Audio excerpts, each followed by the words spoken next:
Captain Jasmine Torres stood on the observation deck of the exploration vessel Meridian, watching the swirling nebulae paint the darkness in shades of purple and gold. Her reflection in the reinforced glass revealed a woman hardened by years of deep space exploration, yet her eyes still held the wonder that had driven her to the stars. At 32, she commanded one of humanity's most advanced ships, pushing the boundaries of known space while the rest of the galaxy viewed her species as useful but unremarkable. The bridge comm crackled to life, interrupting her contemplation. "Captain, we're receiving a transmission from the Vexthani vessel," reported Lieutenant Commander Brianna Walsh, her voice carrying the clipped efficiency that had made her Jasmine's most trusted officer. Jasmine made her way to the bridge, her boots clicking against the metal flooring. The main screen flickered to life, revealing the elegant features of Kethari, the Vexthani diplomat, who had been assigned to observe their mission. His species possessed an otherworldly beauty, with silver-blue skin that seemed to shimmer in the ship's lighting, and eyes that held depths Jasmine found herself drawn to more often than she cared to admit. "Captain Torres," Kethari's voice carried, the musical quality common to his people, though there was something different in his tone today. "My sensors indicate you have discovered something significant in the Xerion system." Jasmine felt her pulse quicken, though whether from the discovery or the way Kethari's gaze seemed to linger on her face, she couldn't say. "We've found ruins. Ancient ones. The dating suggests they predate any known civilization by millions of years. The artifact they had uncovered defied everything humanity knew about galactic history. Buried beneath the surface of a dead world, the structure pulsed with energy that registered on no known spectrum. Dr. Felix Reyes, the expedition's chief archaeologist, had been practically vibrating with excitement since they'd made the discovery 3 days ago. "The energy readings are unlike anything we've encountered," Jasmine continued, noting how Kethari's expression shifted to something she couldn't quite read. "Whatever this technology is, it's still active after all these eons." Kethari moved closer to the screen, and Jasmine found herself studying the way his silver hair caught the light. "Captain, I must advise caution. The Galactic Federation takes a dim view of unregulated archaeological discoveries, particularly those involving unknown technologies." The warning in his voice was clear, but there was something else, something that made Jasmine's skin tingle with anticipation. She had noticed the way Kethari watched her during their briefings, the subtle tension that crackled between them whenever they were in the same room. The diplomatic protocols between their species strictly forbade personal relationships, but rules had never been Jasmine's strong suit. "Since when has humanity ever let the Federation dictate our scientific pursuits?" she replied, allowing a hint of challenge to color her voice. A ghost of a smile played at Kethari's lips. "Since never, which is precisely what concerns me." The following weeks blurred together in a haze of discovery and growing tension.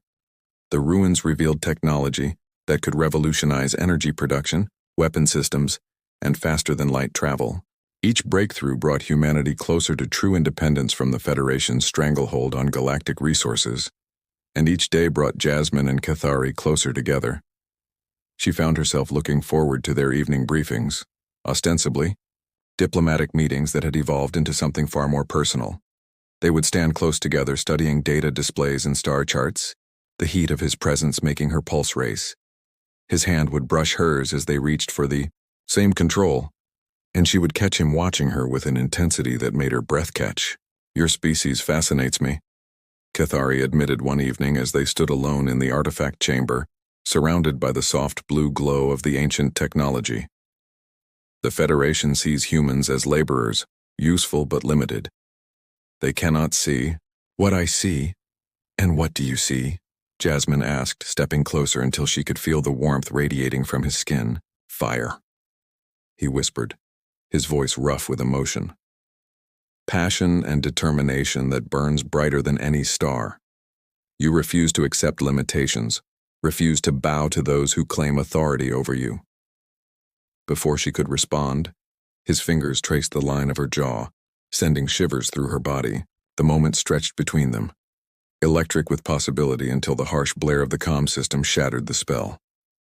"Captain Torres, priority message from Earth Command." Lieutenant Walsh's voice cut through the chamber. Jasmine stepped back, her heart hammering against her ribs. On my way. The message from Earth Command was brief but devastating. The Galactic Federation had issued an ultimatum. Humanity had 48 hours to surrender all research related to the Xerion artifacts and submit to Federation oversight of all future archaeological endeavors. Failure to comply would result in economic sanctions and the revocation of humanity's limited membership in the galactic community. They're afraid, Dr. Reyes said, his voice tight with anger, as the senior staff gathered in the briefing room. This technology could change everything. Free energy, defensive capabilities that could protect our colonies, propulsion systems that would make us truly independent. Which is exactly why they want it, Lieutenant Walsh added grimly. The Federation has maintained control by keeping member species dependent on their resources and technology. Jasmine stared at the ultimatum displayed on the main screen, her mind racing through possibilities. In 48 hours, they could barely scratch the surface of what the artifacts contained. But if they refused, they would be facing the combined might of dozens of alien civilizations. What does your diplomat say? Dr. Reyes asked, nodding toward where Kethari stood near the back of the room. All eyes turned to the Vexthani, and Jasmine saw the conflict written across his elegant features. His people were members of the Federation, bound by treaties and obligations that stretched back centuries. But she had seen the way he looked at the artifacts, the same hunger for knowledge that drove humanity's exploration of the stars. The Vexthani Council has instructed me to encourage compliance, Kethari said carefully, his musical voice betraying nothing of the turmoil she knew he felt. They believe cooperation with the Federation serves the greater good. And what do you believe? Jasmine asked, her eyes locked on his. The silence stretched for long moments before Kethari spoke again. I believe that some discoveries are too important to be buried by bureaucrats and politicians. I believe that the species that made these artifacts would want their legacy to benefit all sentient life, not just those in power. The room erupted in discussion, but Jasmine barely heard the voices around her. She was focused on Kethari, on the way his words had been chosen with careful precision. He was telling her something important, something that could change everything. That night, as the rest of the crew slept, Jasmine made her way to the artifact chamber. She wasn't surprised to find Kethari already there, his hands pressed against one of the glowing panels. You're going to refuse, aren't you? He asked without turning around. We have to, Jasmine replied, moving to stand beside him. This technology could free not just humanity, but every species under Federation control. We can't let them bury it. Kethari turned to face her, his silver eyes reflecting the ancient light. They will come for you. The Federation has fleets, resources, weapons beyond your current capabilities.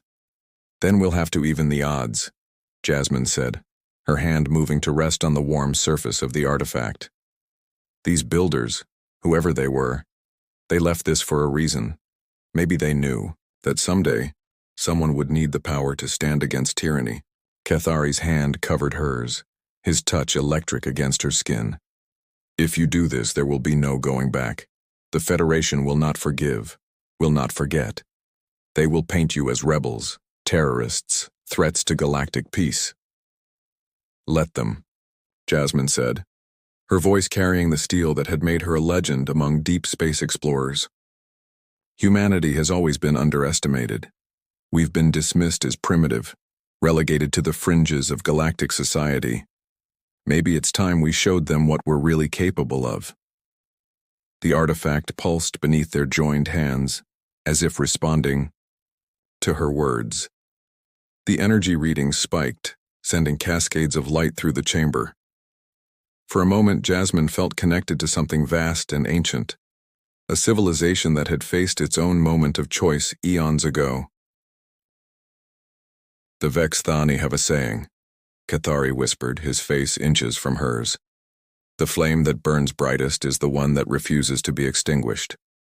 Before she could respond, his lips found hers, and the universe contracted to the space between them. The kiss was desperate, passionate, filled with the knowledge that everything was about to change. When they finally broke apart, both were breathing hard, the weight of their decision settling around them like a shroud. "When the Federation comes," Cathari said, his voice rough with emotion, "they will expect me to stand with them. My people, my duty, everything I've been taught says I should report your activities and help them contain the situation." "I understand," Jasmine said, though the words felt like knives in her throat. "No, you don't," Cathari replied, his hands framing her face. "Because I'm going to stand with you, with humanity, with the fire that refuses to be extinguished." The implications of his words hit her like a physical blow. By choosing to side with humanity, Cathari was throwing away everything he had known, everything he had been. He was making himself an exile, a traitor to his own people. "Cathari, you can't. The cost of standing by while tyrants bury hope is too high," he interrupted. "Your species has something the Federation fears, something they've tried to suppress for generations. You have the courage to say no, to stand up and fight even when the odds are impossible." The next 24 hours passed in a blur of preparation. Dr. Reyes and his team worked frantically to decode as much of the artifact's technology as possible, while Jasmine coordinated with Earth Command and the other human colonies. The response was unanimous. Humanity would not bow to the Federation's demands. As the deadline approached, Jasmine stood once again on the observation deck, but this time she wasn't alone. Cathari stood beside her, his presence a comfort and a promise in the gathering storm. Behind them, the Meridian hummed with new energy, its systems enhanced by their limited understanding of the ancient technology. "Incoming transmission," Lieutenant Walsh reported from the bridge. "It's the Federation fleet." The main screen showed Admiral Tysera of the Federation Navy, her reptilian features set in cold disapproval. Behind her, the bridge of her flagship buzzed with activity, preparation for what everyone knew was coming. "Captain Torres." The Admiral's voice carried the authority of centuries of unchallenged power. "You have reached the deadline. Surrender the artifacts and submit to Federation oversight, or face the consequences of your defiance." Jasmine felt Cathari's hand slip into hers, his touch giving her strength. Around them, the crew of the Meridian waited, their faces showing the same determination that had carried humanity from their small blue world to the stars. "Admiral," Jasmine replied, her voice carrying across the comm with crystal clarity. "Humanity has considered your ultimatum carefully. Our response is simple." She paused, letting the silence stretch until it was almost painful. "Run." The word hung in space between the two ships like a thrown gauntlet. Admiral Thysara's scaled features twisted in what might have been amusement, if her species were capable of such emotion. "Run." The Admiral's voice carried the weight of 1,000 conquered worlds. "Captain Torres, perhaps you misunderstand the situation. My fleet consists of 47 vessels, including 3 dreadnoughts. Your single exploration ship, while admirable, is hardly a threat to the combined might of the Federation."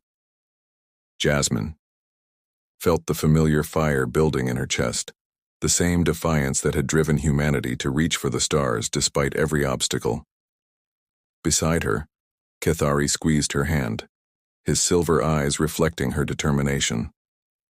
"You're right, Admiral," Jasmine said, her voice steady despite the magnitude of what was about to unfold. "One ship isn't a threat to your fleet, but we're not alone anymore." The tactical display around them suddenly erupted with new contacts. Ships decloaking, emerging from asteroid fields, dropping out of hyperspace in perfect formation. The Federation fleet found themselves surrounded by vessels they had dismissed as insignificant. Human cargo haulers, mining ships, colony transports, all retrofitted with technology that made Admiral Thysara's sensors scream warnings. "Impossible," the Admiral hissed, her composure finally cracking. "Humans don't have this technology. Your species barely mastered faster than light travel a century ago." "We're fast learners," Jasmine replied. And for the first time since this confrontation began, she smiled. The beings who built the Xerion artifacts were generous teachers. They left instructions, blueprints, entire databases of knowledge just waiting for someone worthy to find them. The truth was more complex than Jasmine let on. The ancient builders had indeed left behind incredible technology, but it came with conditions. The artifacts responded only to species that had proven themselves capable of sacrifice, of standing together against impossible odds. Humanity's history of defiance, of refusing to bow even when defeat seemed certain, had made them worthy inheritors of this legacy. Dr. Reyes had discovered the truth during his final analysis of the artifacts.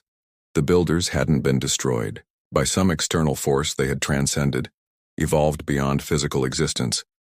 But before they left, they had prepared a gift for those who would come after, those who would face the same choice between freedom and subjugation. "You have one last chance, Captain," Admiral Thisara said, though her voice now carried uncertainty. "Surrender now, and the Federation may show mercy." "The Federation has shown its version of mercy for centuries." Cathari spoke for the first time, his melodious voice carrying across the comm with startling authority. "I have seen worlds stripped of resources, species reduced to servitude, cultures erased in the name of galactic peace. No more." The Admiral's reptilian eyes widened as she recognized the Vexthani diplomat. "Cathari of the Silver House, you dare betray your own people? Your family will be disgraced, your bloodline stripped of honor." "My honor lies with those who fight for freedom," Cathari replied, his hand tightening on Jasmine's. "The Vexithani were once a proud warrior culture before the Federation made us into decorative diplomats. Perhaps it's time we remembered what we used to be." The first shot came from a Federation destroyer, a plasma bolt that would have vaporized the old Meridian. Instead, it struck the ship's new energy shields and dissipated like rain against a window. The ancient technology that now powered humanity's ships drew energy from the quantum vacuum itself, making them virtually unstoppable. "All ships, Jasmine, broadcast on the human fleet frequency. You are free to engage. Show them what happens when you corner a species that has nothing left to lose." What followed could barely be called a battle. It was more like a natural disaster, a cosmic force unleashed against those who had underestimated its power. Human ships moved with impossible speed and precision, their weapons carving through Federation hulls like heated blades through ice. The ancient technology didn't just enhance their capabilities, it amplified their determination, their refusal to yield. The Meridian led the charge, Jasmine's voice carrying over the comm as she coordinated the attack. But it was more than tactical commands she was broadcasting. She was telling the story of humanity, of every time they had been written off as insignificant, every time they had proven their doubters wrong. "Remember Terra Nova," she called out as human ships systematically dismantled a Federation cruiser. "Remember when they said we couldn't survive outside our solar system." "Remember Kepler Station," Lieutenant Walsh added from her position at the weapons console, "when they claimed we were too primitive to handle advanced technology. Remember every colony they taxed into poverty." Dr. Reyes's voice carried from the science station where he coordinated the fleet's enhanced sensors. "Every resource they stole, every dream they crushed." And through it all, Cathari stood beside Jasmine, his presence a bridge between two species that had found something stronger than political alliance. In the heat of battle, as energy weapons lit up the darkness of space, their connection deepened into something that transcended diplomacy or even love. They were partners in the truest sense, two individuals who had chosen to stand together against the weight of history. Admiral Thisara's flagship was the last to fall, its mighty weapon systems failing one by one as human ships swarmed around it like angry hornets. The Admiral herself appeared on screen one final time, her scaled features twisted with rage and disbelief. "This isn't over," she snarled. "The Federation has thousands of ships, millions of soldiers. You cannot fight the entire galaxy." "We don't want to fight the entire galaxy," Jasmine replied, her voice carrying a weariness that came from too many battles, too many lines drawn in space. "We want to free it. Every species under Federation control, every world stripped of its resources, every culture forced to conform to your vision of order." "You're terrorists," the Admiral spat. "Rebels who will bring chaos to a galaxy that has known peace for millennia." "Peace?" Cathari stepped forward, his silver eyes blazing, with an inner fire that Jasmine had never seen before. "You call the systematic oppression of entire species peace? You call the theft of worlds and the enslavement of cultures peace? The Vexthani remember what true peace feels like, Admiral. It tastes of freedom. The Admiral's ship exploded in Yi, a brilliant flash of light, taking with it the last symbol of Federation authority in the Xerian system. Around them, the debris of what had once been an unstoppable fleet drifted in the darkness, testimony to what happened when an immovable object met an unstoppable force. The victory celebration on the Meridian was subdued, tempered by the knowledge that this was only the beginning. Across the galaxy, Federation fleets were mobilizing, preparing for a war that would reshape the balance of power among the stars.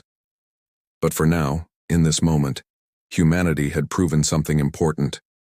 They were no longer the galaxy's underestimated laborers. Jasmine found herself alone with Cathari in the artifact chamber, the ancient technology pulsing with what seemed like approval. The battle had awakened something in the ruins, and the energy readings were off the charts. Dr. Reyes believed they had accessed only a fraction of the Builder's legacy, that there were secrets yet to be unlocked. What happens now? Cathari asked, his arms wrapped around her as they stood surrounded by the soft glow of technologies beyond imagining. Now we build, Jasmine replied, leaning back against his chest. We take this knowledge and we use it to create something better than what came before. Not an empire built on subjugation, but an alliance built on freedom. The Federation won't give up easily, Cathari warned, his breath warm against her ear. They'll paint us as the villains, claim we're disrupting galactic peace. Let them, Jasmine said, turning in his arms to face him. History will judge us by our actions, not their propaganda. When the dust settles, when the shooting stops, there will be worlds that are free because we chose to fight. Species that remember their own cultures, because we refused to let them be erased. Cathari's lips found hers again, and in that kiss was the promise of a future neither of them could have imagined. The galaxy would burn, would reshape itself in the fires of revolution, but from those flames would rise something new, something better. Outside the chamber, Lieutenant Walsh coordinated with the other human ships, sharing the technological breakthroughs that would level the playing field against the Federation. Dr. Reyes worked with teams across the fleet, reverse engineering, ancient systems that would give humanity the tools they needed to stand as equals among the stars. But it was more than technology that would win this war. It was the fire that Cathari had seen in humanity from the beginning, the refusal to accept limits, the determination to reach for something better even when the odds seemed impossible. The Federation had made a critical error. They had seen humanity's potential and tried to contain it, to control it, to use it for their own purposes. But like trying to hold starlight in their hands, the harder they squeezed, the more it slipped through their fingers. Now that light was free, burning, bright across the galaxy, calling to every species that had ever dreamed of something more than servitude. The war was just beginning, but its outcome was already written in the stars. Freedom, once tasted, could never be forgotten, and the fire of rebellion, once lit, would burn until every chain was broken and every cage was opened. The galaxy would learn, as countless tyrants before them had learned, that some flames could not be extinguished, and humanity, with their alien allies at their side, would make sure that flame burned bright enough to light the way to a new age among the stars.